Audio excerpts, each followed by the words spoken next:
So the topic that we are all gathered here today to talk about is what we call invisible defense. Okay, how do we help you and your customers protect themselves from insider and external cybersecurity threats? Now, believe it or not, many of us here are in IT, they were in security, but these are two topics that are very seldom spoken of.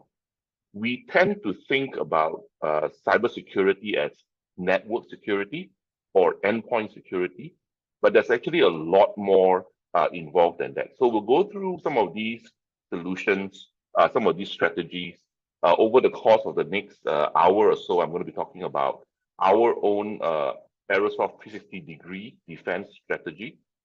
I'll talk to you about two key components of that strategy, one of which is called Arrosoft Stealth, and the other one is Arctic Security Early Warning Service.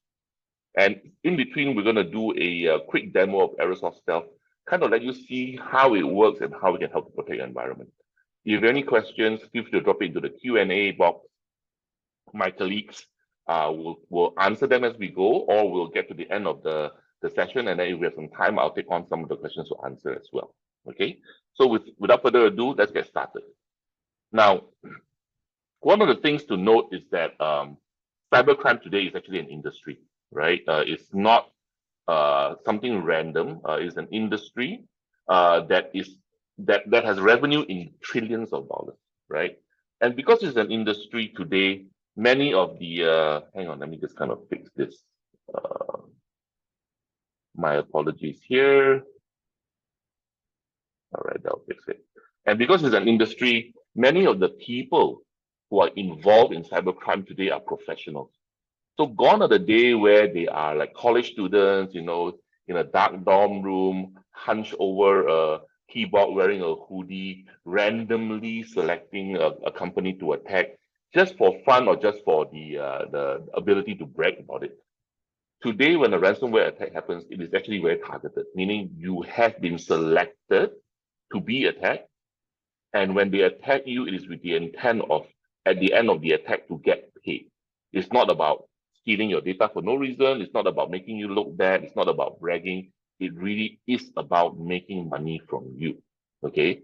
So as this industry progresses and our attackers become smarter and more adept at bypassing the securities in our environments, right? They have actually now started to do what we call insider attacks.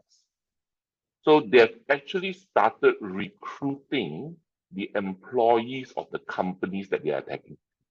So they now have a way in, a legitimate user in the environment who has obviously login credentials of some kind. Worst case scenario, they may even have some kind of IT or admin credentials, right, to help them with the attack. And once the attack is successful, that insider will get a portion of the payout of that ransom.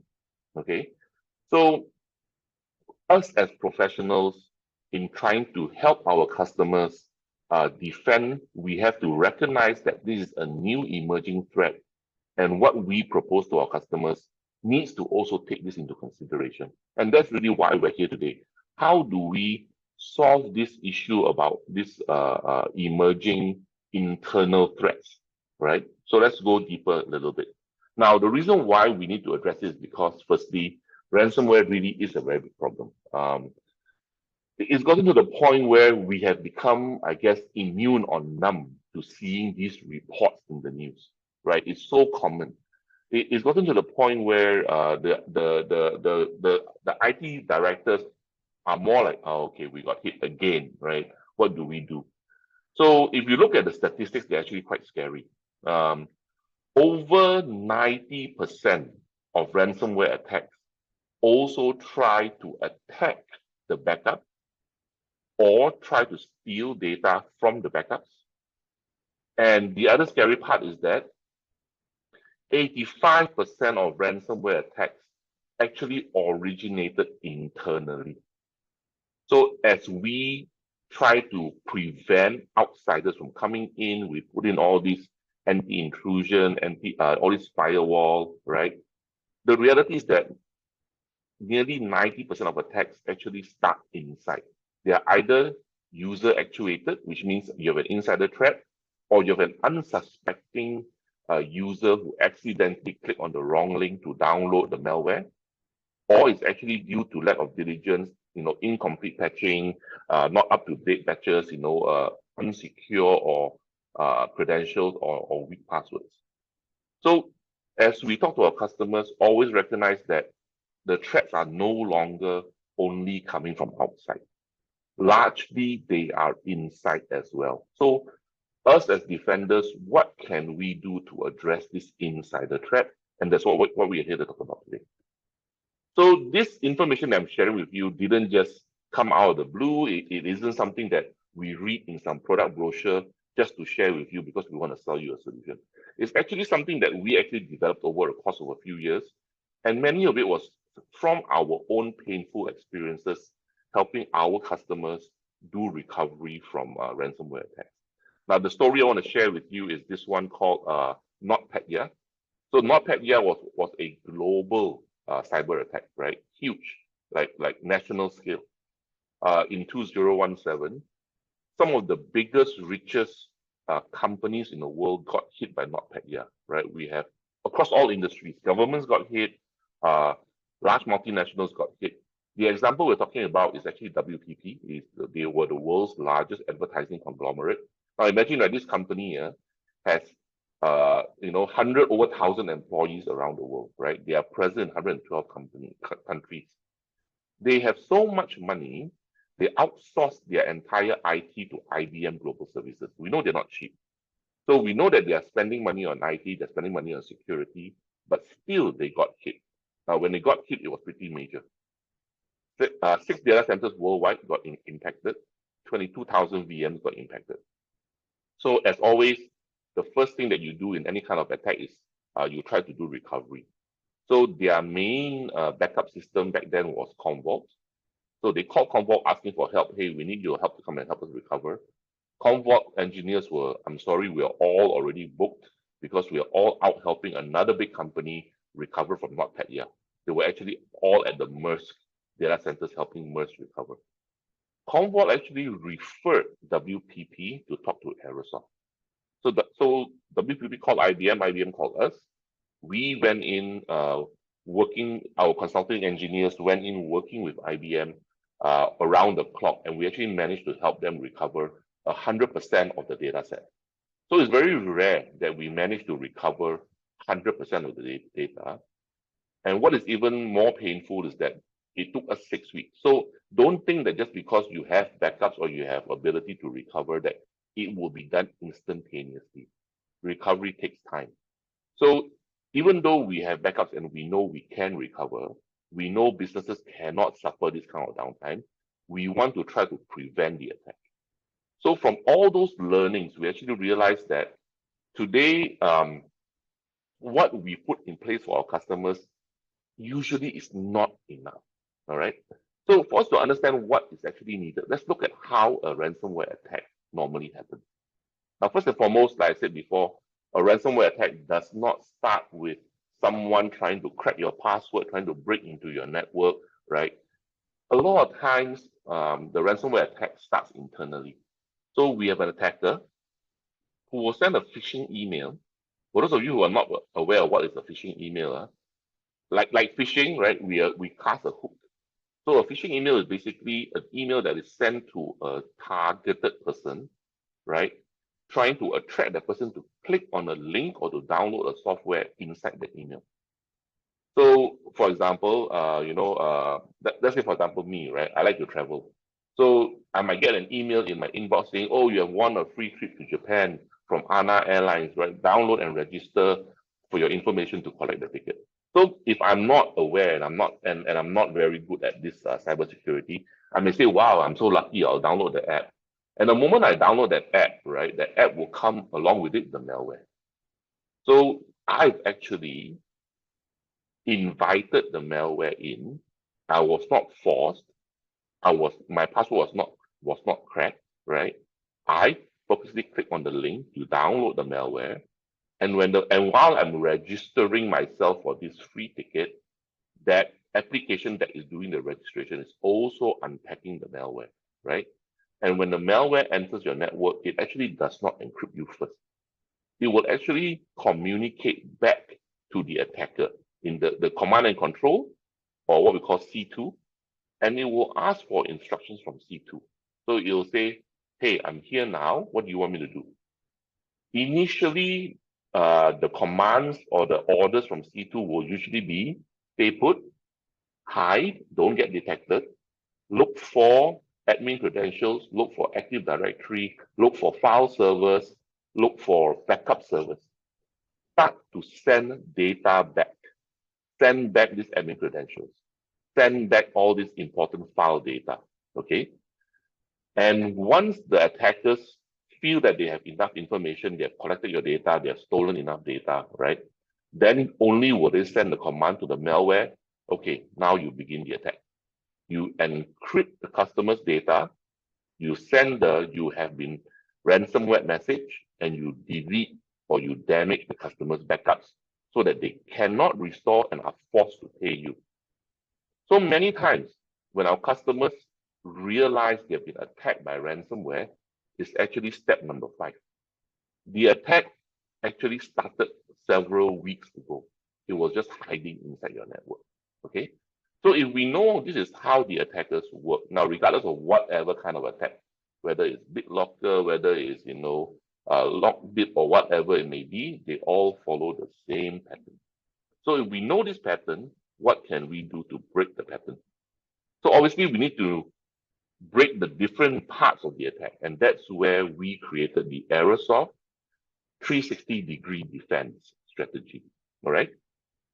So first step is we need to try to stop the attack from coming in, prevent the malware from coming in, prevent attackers from coming in, right? And if they are inside, to kind of track their movement so that we know what they're doing. But we know that antivirus or EDR or firewalls are not perfect. If they were perfect, there would never be a cyber attack. But they're not perfect, so things may actually get inside. But when they're already in there, we need to have a second layer of defense called detect. And detect is basically the ability to know when there's something inside your network communicating with an attacker C2. Now, on a regular day, right, there is no reason anything in your network should be sending any kind of data to a known attacker C2 server IP. If there's something talking to them, then they are either sending back confidential information or stealing your data. So we need a way to detect when this communication is happening and to give you that alert so that you know it's going on and you can quickly stop it. Now, what if detection is too late? Meaning you just couldn't catch it on time, the data is already encrypted. So for that, we have our third layer, which is recover. Now, recover is basically your final insurance policy, right? Your last line of defense, your final good, clean copy of data that was hidden away, that nobody knows about. And even though the attackers have encrypted your laptops, encrypted your file servers, deleted your backups, you still have your last good copy of data, hidden copy of data that you can recover and restore from. So that's why we created this thing called the Arrosoft 360-degree defense strategy. It's a multi-layer approach to cybersecurity. We built it on a philosophy called zero security posture. So zero security basically says, whatever security you have to assume that it will fail. If it has failed, what will you do next? So we have 3 layers for our 360-degree defense. The prevent layer tries to stop the attack from coming in and tries to stop it from happening in the first place. The 2 solutions that we have in this layer are Sentinel-1, which is one of the world's best EDR or endpoint detection and response solution, and our very own in-house developed Arrosoft Stealth, which I will talk to you in great deal about today. Okay. If prevent could not stop the attack from coming into your network, we need to have a separate layer that can detect if there's something in your network communicating out to the attacker network, attacker C2. And for that, we use Security EWS or early warning service. And we'll talk to you a great deal about that after this. And last but not least, the insurance policy. If layer 1 and layer 2 have failed and the attack has already happened, we still need to find a way to recover the data, even though our backups have all been destroyed. That's where our third layer, recover, comes in. The insurance policy is our own Arrosoft Air Gap, which is a hidden, good, clean copy of the data that nobody knows about, that is hidden from the network, that cannot be seen, that you can do the recovery from. All right.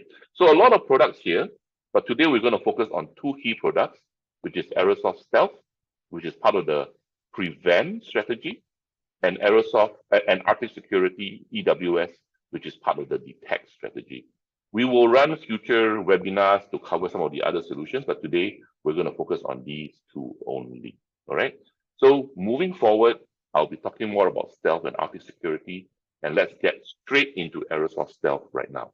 So Arrosoft Stealth is part of our prevent strategy, and we named it Stealth because, like the name implies, right, it's about hiding your critical assets. So if you think about Arrosoft Stealth, we designed it in a way to be like this stealth fighter here. So what makes a stealth fighter so special is because it's covered in special materials that hides this aircraft from enemy radar. So without radar signature, the enemy radar cannot detect this aircraft, and they cannot shoot any missiles to take down this fighter. All right. So basically, stealth works on the premise of you can't hit what you can't see. Likewise, Arrosoft Stealth works on the premise of you can't hack what you can't see. So if the attackers don't know the asset is in the network because they can't find it, they can't see it, why would they try to attack it, right? So that's what Arrosoft Stealth is designed to do. Firstly, it's designed to protect your servers. You can't hack what you can't see. Arrosoft Stealth will hide and restrict critical access into your critical systems so that even if attackers are in your network, and we assume that they are in your network, they can't find it. It also protects your data by hiding specific critical data or folders or even entire drives, so that even if the attacker is already inside the server, looking around, trying to find your backup repository, your backup copies, they will not see it, and we'll show you a demo of that in just a short while. And lastly, it is to protect your access, from insider threats, because we assume that if there's an insider helping the attackers, that your Active Directory, your passwords, and all that are already gone and compromised. What additional layer can we use to protect that compromised information? So let's look at that and see how Arrosoft Stealth works. So here in this example, we're going to show you how Arrosoft Stealth would work to protect, let's say, for example, your backup. So in this case, we're going to use Veeam Backup, right? Now, all of us know that Veeam Backup is a very popular backup solution, and all of the management of the backup is done through the Veeam Management Console. So in a typical day, the Veeam admin will log into the management console. They will give in their user ID, their password, and they will get access into the console, right? And from within the console, they can do everything. They can create backups, they can destroy backups, they can delete backups. What happens if in your customer environment, your Active Directory or your user passwords are already compromised by attackers? Meaning they have the passwords, they know the login names, and they can go and log into Veeam. Once they're in Veeam, it's a simple task to just destroy all your backups. So what we want to do is we want to protect the access into this environment. So how we do that is, firstly, we will put what we call Veeam into a stealth defense area. This is a logical firewall area where the IP of Veeam is blocked off from anyone. Even if they know the IP, they're looking for the IP, they cannot get access to this. So Arrosoft Stealth will hide the IP using firewall rules. And we put in place what we call a tunnel server, which is your security broker. A security broker basically says, if you want to get into the Veeam console, you have to go through me. So this firewall only allows access through the security broker, okay? Everything has to go through here. So this becomes an extra layer of authentication. Now, For that same admin who has to do his daily job to manage the VM, in order for him to even talk to the security broker, he needs to have an agent called the passport. The passport is deployed into his work laptop, so only the device with the passport is allowed to talk to security broker. So it limits and authenticates what devices are allowed to connect. So device authentication. If he goes to another laptop, an unauthorized device without the passport agent, he actually cannot even talk to security broker. Once he's into security broker will then ask for an extra level authentication where he will need to put in his Arrosoft stealth password and 2FA. So now we go through the user authentication. All right. So we authenticate the device and then the user before that admin can even see the VM console to put in his VM password and username and password. So in this manner, even if you have an insider threat, the insider threat is trying to use his own laptop, he cannot get in because he doesn't have the passport. If he somehow goes into the admin, right, then he doesn't have the admin's 2FA, which is on another device, he also still can't go in. So likewise, an attacker inside your network looking for the VM console to delete your passwords, he knows the IP because he's an insider. He pings the IP, but he can't see it. They can't access it. It's hidden behind a firewall. Maybe he realizes that, hey, there's someone else doing security broker, right? I'm going to look for the security broker server. He finds it, but he can't connect to it because his device that he's using doesn't have the passport. Now, what if we have a really smart attacker here? He knows that, oh, I've got to go and use the admin laptop. So somehow he finds a way. He goes to the admin laptop, and the laptop has passport agent. He used the admin user's credentials to log into the laptop, and now he goes into security broker. So he thinks his job is done. He tries to go into the VM management console, but because he still doesn't have the Arrosoft Stealth password, and for sure he doesn't have the Arrosoft Stealth 2FA, which is on the admin's own mobile phone, he can't get in. So not only do we prevent the access into this critical infrastructure console, too many failed attempts will be logged and alerted to the admin as well. So the admin is like, hey, what's going on? Suddenly, I'm not in the office, but I'm seeing multiple attempts using my laptop with my passport to talk to the VM server. The admin will get an alert as well. So in this way, we have many layers of protection where we can know that there's someone trying to access into the VM console that's not supposed to be there, right? So that's one way that Arrosoft Stealth protects your critical assets in your network by limiting and protecting access into the server itself, into the management IPs and management ports, so that those cannot be used to do damage. Another way that we protect is to actually hide the data itself.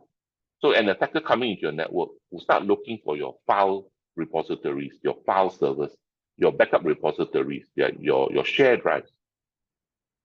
If we can hide them and they can't see it, they don't even know it's there. And that's one of the functions of Arrosoft Stealth as well. To actually hide your files, your folders, or even entire drives, so that even if an attacker is already inside that server and they look for it, even though they know it's there, they're trying to find it, they will not even see that folder, right? And of course, I'll get Shaker to give you a demo on this as well. So the whole idea that we have built Arrosoft Stealth is to integrate not only as a driver, but down to the OS kernel layer. So whether you're using command line, you're using graphical user interface, you do a show hidden files, it will not appear because everything is direct we have integrated into the OS kernel for both Windows and Linux to block this kind of access, right? And we'll show that to you in just a short while. So the whole idea is that Arrosoft Stealth can be a means to provide multiple layers of protection for your critical infrastructure, such as your Active Directory, your web servers, or your app servers, your database servers, your infrastructure management points like your vCenter server, and even your backup server. So depending on what is the asset we're trying to protect, we can do protection in multiple ways. For example, we can protect files itself by hiding them. And we use this, for example, for hiding your Active Directory data, hiding your critical application files, hiding your database files, and hiding your backup repository drives. Okay. Then for even more critical infrastructure, we can provide an extra layer through the security broker where we stop and control the access into those management IPs.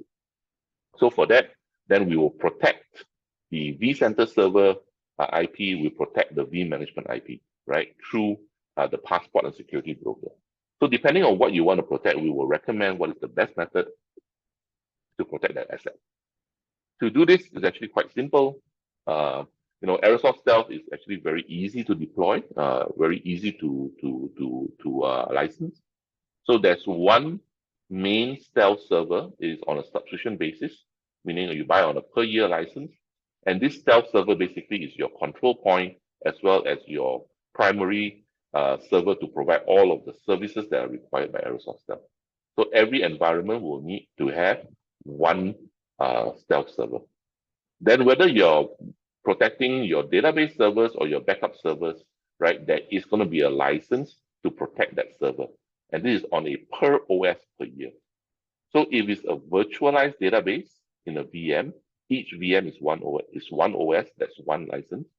If it's a physical server and it has one OS, that's also one license. So whether it's database or backup, we have a license for that.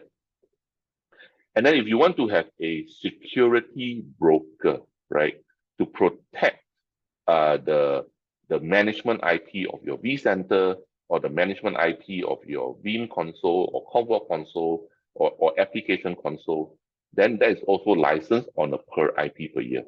So if we're protecting, let's say, for example, one vCenter and one Veeam console, that's two IPs, that becomes two licenses. Also, what is licensed is your client access. So you don't want to simply deploy the passport agent to everybody, right? If everybody has the key to a lock, then really the lock is useless. So you really want to control and restrict who gets access into this security broker environment. So you only want to select the administrators or the users who are supposed to access and provide the passport agent specifically for those working laptops of theirs. So that is licensed on a per client per year. So if you have 10 administrators who need to use, whose laptops need to have those agents, then you will need to license for 10 of those endpoints. Okay. Also, we have the option to run your multi-factor authentication or OTP authentication on premise. By default, it runs in the cloud and there's no additional charge for that. But some customers, they want to have everything on premise. We can provide an on-premise MFA server, and there's also an additional charge on that on a per instance per year, right? So licensing is fairly simple based on what you want to protect, how many consoles you want to protect, and how many admins you want to give them the ability to access those protected assets. And that will basically be the licensing around the Arrosoft stuff. Okay. Now, next up, we want to go into the Arrosoft Stealth demo. And to run the demo for you, I'm going to invite our senior data protection engineer, Shekhar, who's based out of India, to give you a live demo of what Arrosoft Stealth looks like. Shekhar is a very seasoned professional with over 17 years of experience working in big companies like Symantec, IBM, Wipro, Tech Mahindra, largely focused around the data protection and security aspects of the business. So he's very experienced in not only designing, but building and managing scalable data protection solutions like Commvault, like Veeam, like Arrosoft Stealth, right, to meet our customers' needs.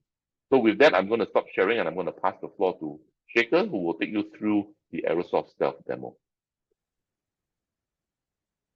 Thank you, Eric. Thank you for the introduction. So, as Eric mentioned, I'm Shekhar. I'm the Senior Data Protection Engineer at Arrosoft. And today we'll walk you through the demo for Arrosoft Stealth. So, please give a minute. I will share my screen and then we'll start over there. Server. So, this is our Stealth server. I'll walk you through all the details.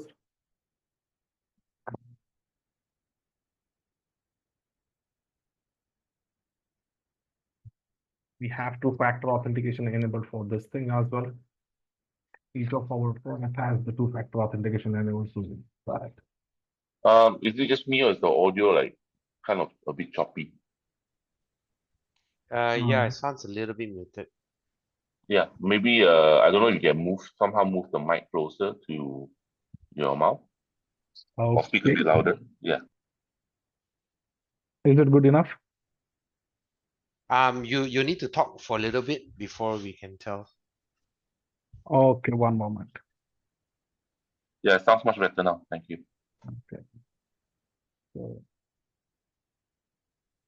let me.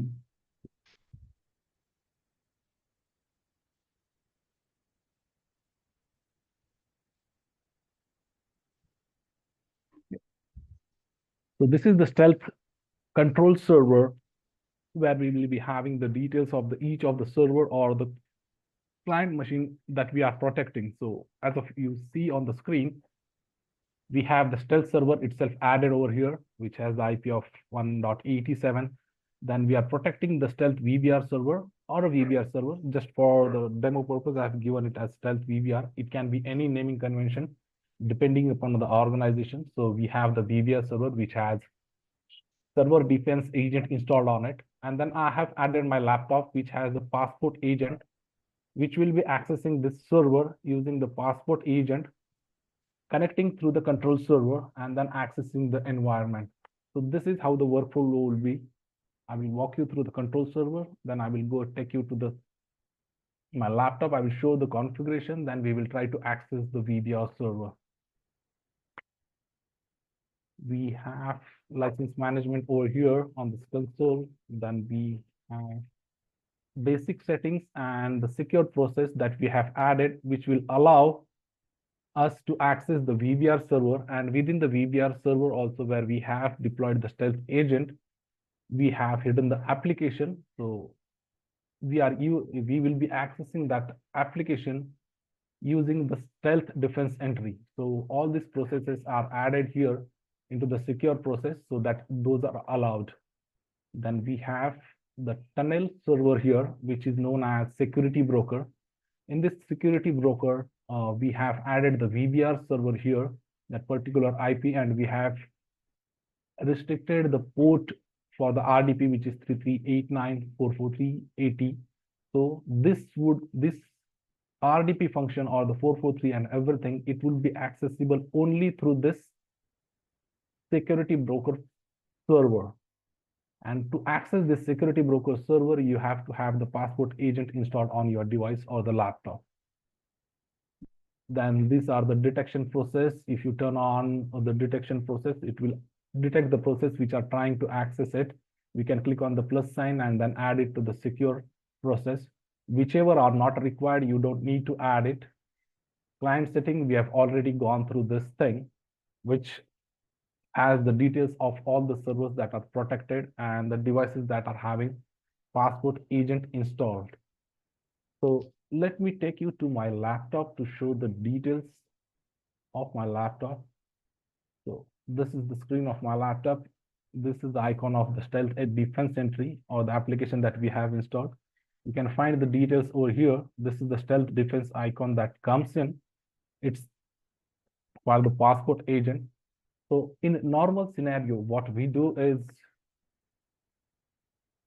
we go to RDP and then we try to access the VBR server. So this is one of the server which is not protected by stealth. So what I will do is, or anyone can do is just RDP to that server, enter the credentials,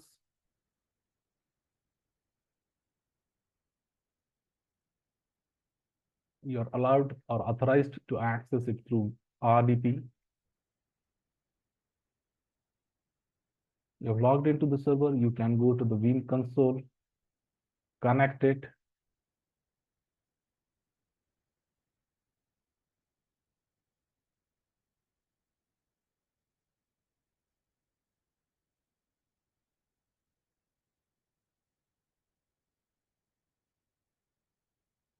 You have access to the console. You can make the changes, you can delete the jobs, you can make anything that the hacker wants to destroy. He can do all of these things. He can go to the backup repositories. He can, see backup location. He can go there to the browser. He can try to right click and delete it. So he can do all those things that he wants to do in your environment and destroy that thing. This is the normal scenario, how you access that server. And another scenario, what we can do is, let me minimize this thing, disconnect it. Now we have one of the server which I showed you in the stealth configuration. Now, if I try to access that server, the IP is 1.74.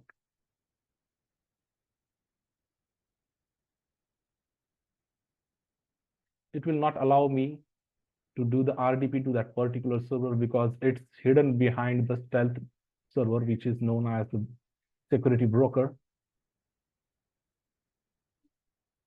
I'm not able to access it. To access that thing, I have to go to this stealth defense entry. That is the passport agent that I have installed on my laptop. Double click it, and it will ask for the password initially. You enter the password. We have configured the two-factor authentication. It will ask for the OTP as well. So this is Microsoft Authenticator that we use over here. And let me enter the code over here.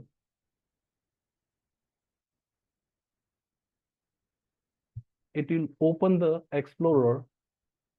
I can go to desktop where we have that shortcut of remote console. Double click it. One thing you would have noticed in normal browser and normal Explorer and this stealth entry Explorer is that you have this Arrosoft stealth icon over here. So we have opened this Explorer using the stealth defense entry point, which is the passport agent, which is the secured one. Now what you can do is you click on the server, go to this IP. This would be secure entry. Give the password.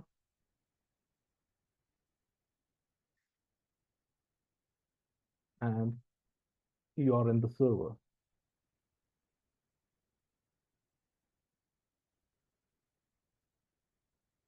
So you are onto the server. Now, what comes into picture is if the hacker has access to my laptop, which we say that if he has access, he has to have a user password and then OTP on that laptop. So guess that the hacker comes into picture, he hacks my laptop, he has the OTP and the secure password for stealth agent, the passport agent. He logs into this thing and using RDP, he logs or lands onto this server. If he tries to access this application is also secured from our hackers. It has the stealth agent installed on that thing. So he was not able to access that thing. Next thing, what he will do? He's not able to find the shortcut. He will try to go to the Explorer thing to detect or see where that application is installed. If he comes into application program files and everything, it doesn't find the Veeam folder where the application is installed. So it's not visible to the operating system itself. So since it's not visible to the operating system, the hacker won't be able to see it. Next thing, okay, he has the tendency to destroy something in your environment. Okay, he sees something known as backup repository over here. The word indicates, okay, it's backup repository where the backup should have been residing. He clicks onto it, tries to access it, maybe he wants to delete it. We have secured this drive as well. So he is not able to access this drive further. Next, what? Okay, anyhow, I have to destroy it. He will try to format it. He doesn't have sufficient rights to format that thing. Another thing, if he's an IT guy, what he will do? He will go to the disk management thing.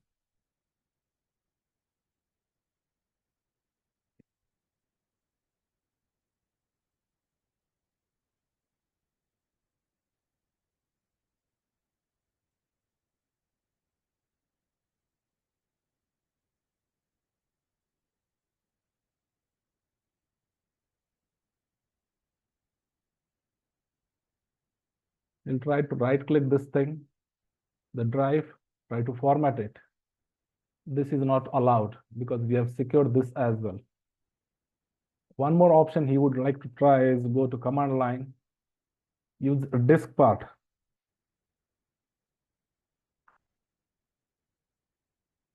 And try to check, locate that volume.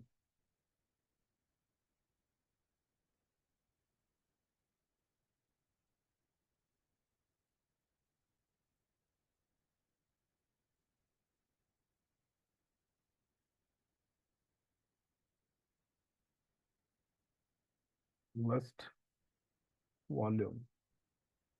If you see here, we have only C and D drive. D drive is the CD-ROM and C drive is the operating system. You don't see the backup repository or the E drive over here. So since he's not able to see it, he won't be able to delete it. The only way to access it, this thing, is you have to go to SD entry. Or to access the application even, you can right click this application. You see the icon of stealth defense over here and by entry. If you click this thing, next thing, it will ask for a password. Enter the password. Further, it will ask for an OTP. You have to give the Microsoft Authenticator OTP, what you see there.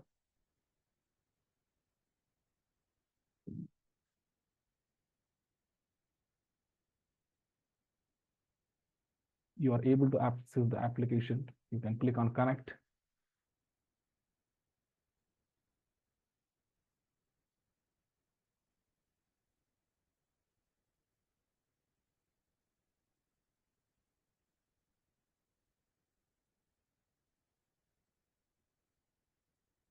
We have the application running.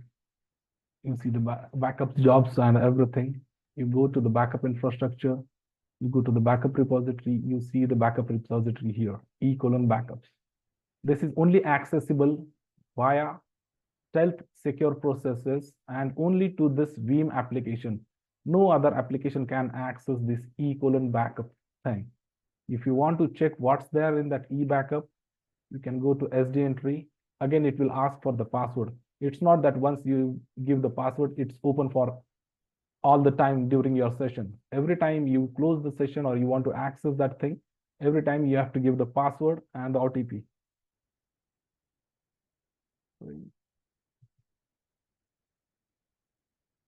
Enter the OTP.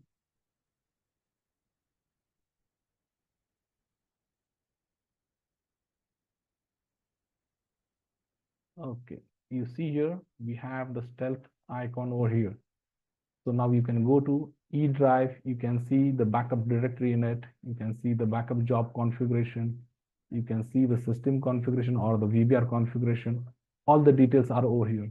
Further, when initially we tried to locate that shortcut for that thing, if you now go to C:, go to program files, you have the Veeam folder over here, which is also protected. You can see the stealth icon over here.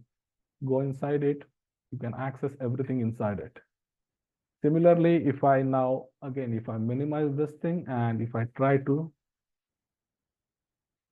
access it on a regular thing, you won't be able to just see that thing, anything over here. So it's accessible only through this thing, through the stealth defense entry. So we heard earlier about Arrosoft Stealth.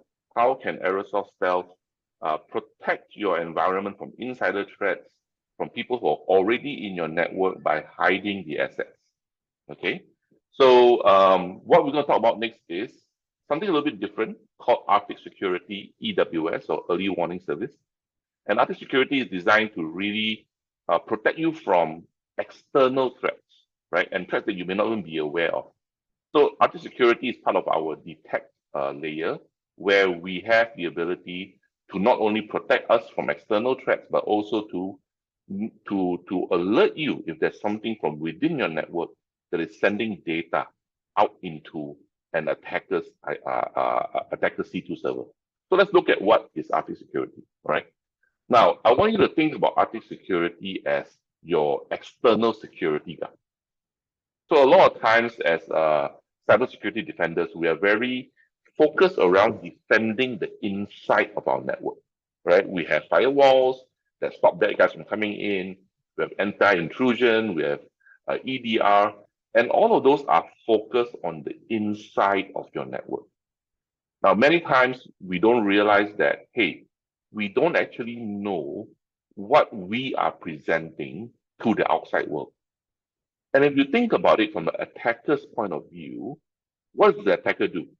An attacker basically stands on the outside, looking at you from the outside, and looking at the vulnerabilities or the unlocked doors or the openings that you show to the public world that they can use to come into your environment.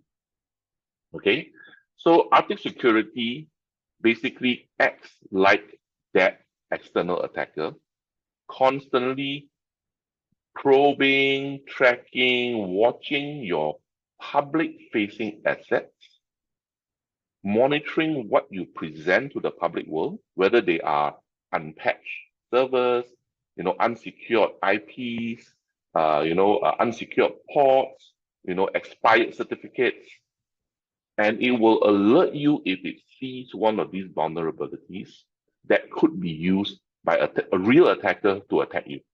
Okay, so think of Arctic Security like a security guard standing outside your network perimeter, walking around, checking all the logs, pushing at all the windows and doors, looking at any kind of unsecured service. And then if they find something that's unsecured or unpatched, it will alert you. Now, this sounds a lot like a pen test, right? Many customers, or many of you may think, hey, I already do that for my customers, right? They have a pen test with me twice a year. And that really is the problem with a pen test. A pen test is a service where you engage a consultant, a security consultant to come in to attack you, look for all of these problems and let you know what are those problems so that you can fix it. The problem with the pen test is it only happens at most twice a year or whenever you can afford to bring in the consultant to do it for you.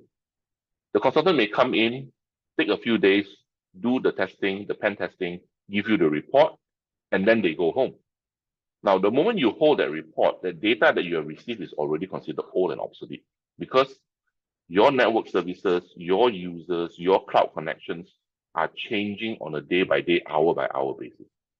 So while that pen test report is really good if you have a compliance requirement to do it, or you need to check that box to say you've done a pen test actually is not a true indication of your public-facing asset.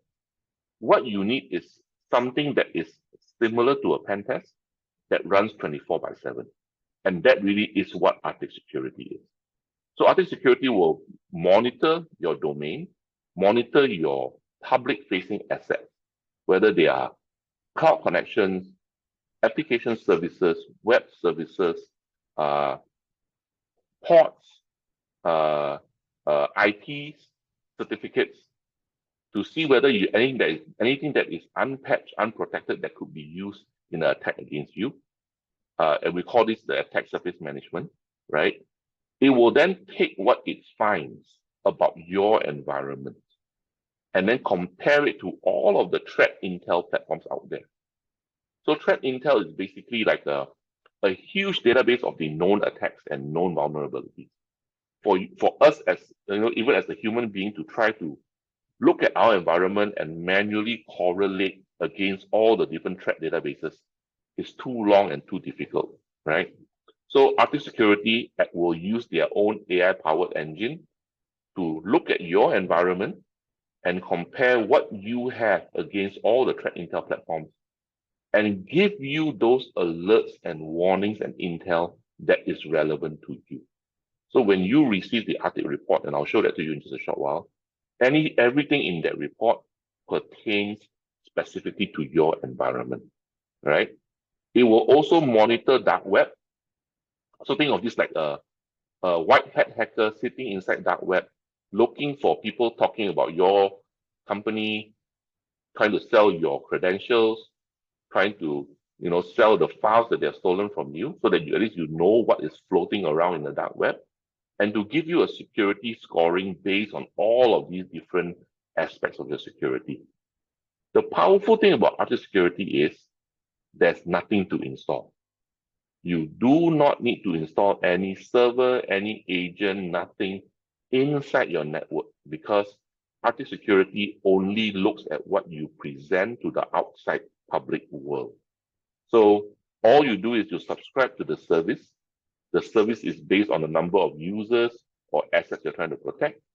And once you subscribe to the service, you will get that report and you will get those real-time alerts if they find something that is exposed or vulnerable in your network that could be used to attack you. So let me show you what it really looks like in the real world. A lot of information, but actually what do I get, Eric? What am I going to see if I subscribe to Arctic Security? So let me show you. Now, this is the report we did a couple of years ago. And I had to hide the name because this is a real customer report that we did. And this customer is actually, I would say, in the Malaysia financial sector. So they are actually governed by Bank Negara. So because they are a financial company, obviously they have compliance reasons to protect their environment. They have to go through audits. So they have a lot of, I would say, pretty good network security. So as a part of this exercise, when we went to see the customer for the first time, we didn't ask for permission to do this report because it's all public information. We only took the customer's domain name. From that domain name, we traced that they have 66 IP services or links that we can then track. When we search these links or IPs or assets as we call them, right, we found these issues, these problems. And these problems are tracked back against all of the threat intel platforms. So each one of these is not random. It is specific to this customer. So we went in August. See here, we went in August, okay? And this is the report for August. But we were also able to give 6 months history of all of their environment issues. Now think about it, right?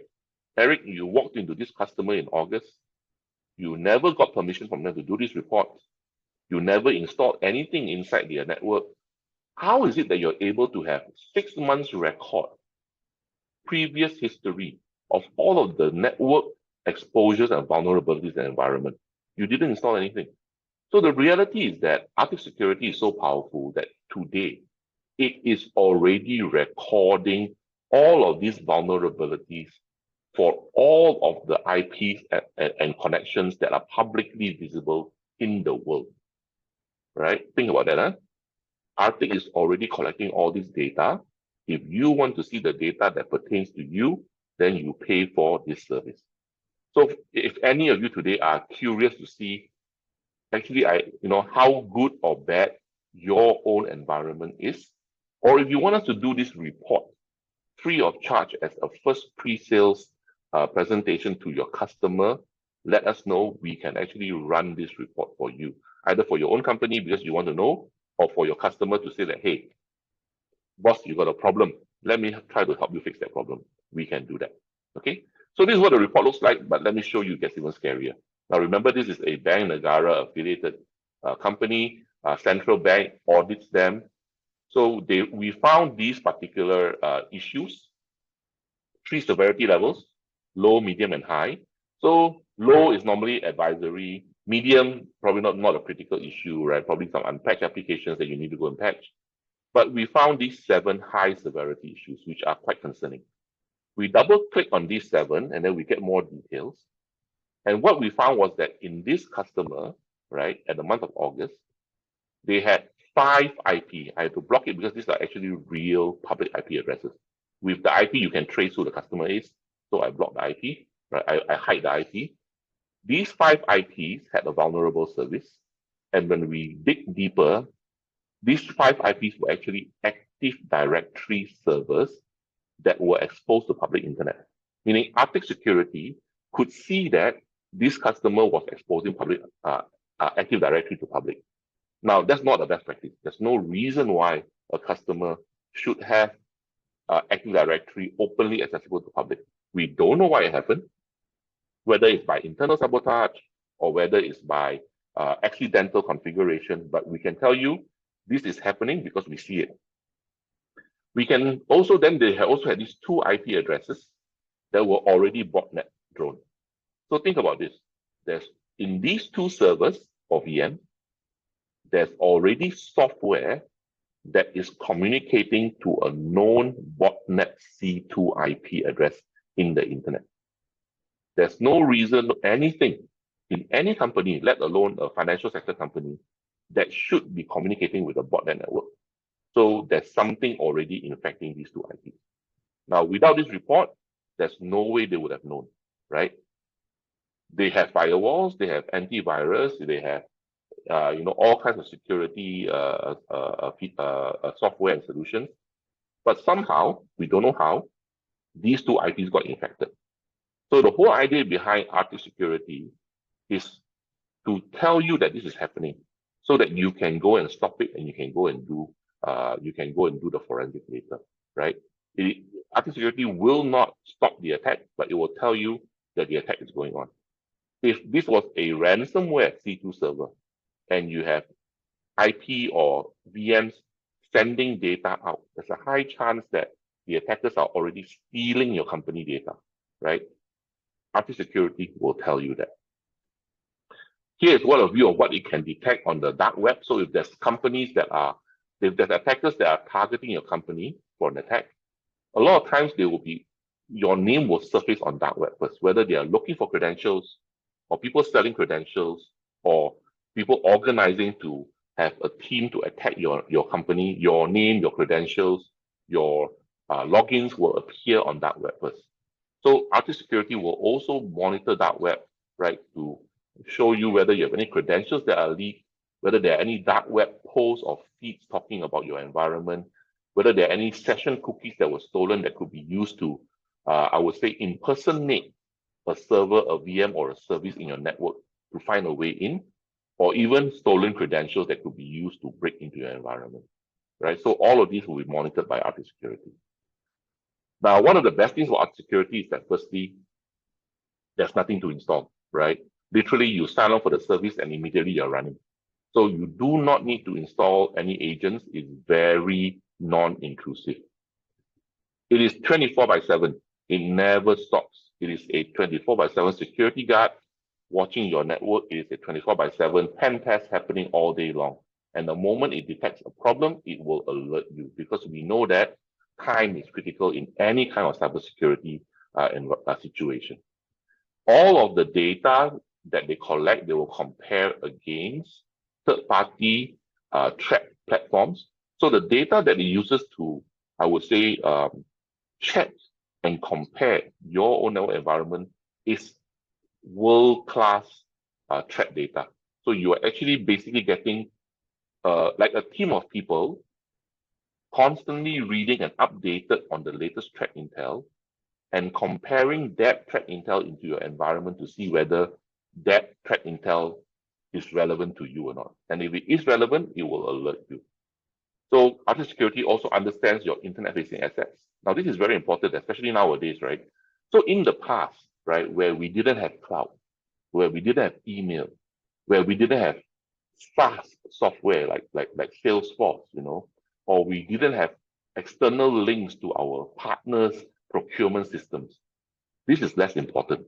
But today, your so-called network footprint is no longer just your network alone. You're connecting to AWS. You're connecting to Microsoft 365. you're connecting to Salesforce. You might have a supplier where you connect into their procurement system so that it's easier to send your bills over. Any one of these links and external parties, if they are unsecured, could be used as part of a road or a way into your network to attack you. In fact, many cyber attacks start from external connections that come into your network.